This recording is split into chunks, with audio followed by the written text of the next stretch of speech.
Hoje eu vou ensinar vocês como fazer um origamizinho, né? Pra vocês dar pro pai de vocês. Primeiro, vão precisar ter folhas.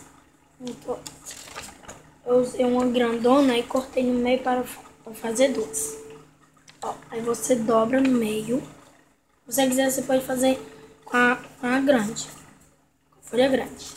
Você dobra, tá aqui a folha, você dobra no meio.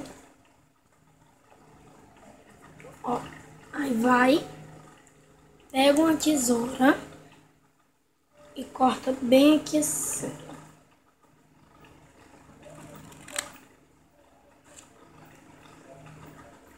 Aí você junta aqui. Aí vai, corta. Cortou, tá aqui os 10 pedaços. Cortado. Aí vai ficar assim. Duas abinhas aqui. Essa daqui e essa daqui. Aí você desamassa aqui. Aí pega e faz isso aqui, ó.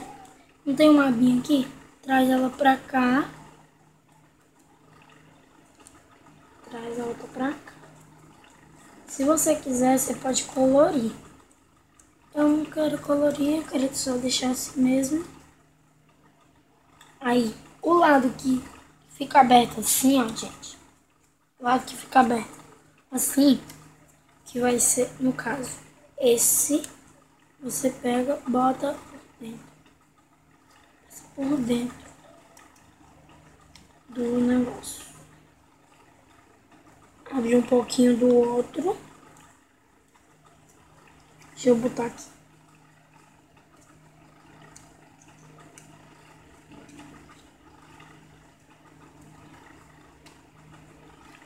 Gente, talvez vocês estejam escutando barulhozinho por causa do ventilador, porque aqui tá muito quente. Pronto. Consegui botar. Pois é. Aí fica assim. Se você quiser, você pode colorir. Aí se você quiser, você pode só fazer isso aqui. Ó. Dá pro pai de vocês. Vocês pintam, escrevem, faz o que vocês quiserem aqui dentro. Vai lá, fecha. Aí dá o cartãozinho. Esse daqui. Aí se você... Aí, gente, esse daqui. Coisinha, pode fazer qualquer folha.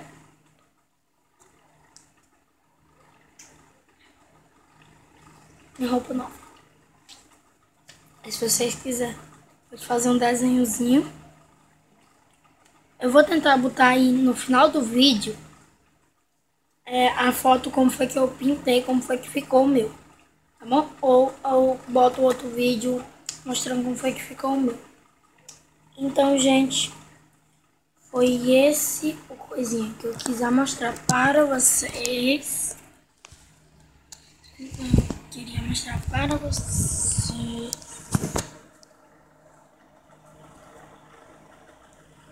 E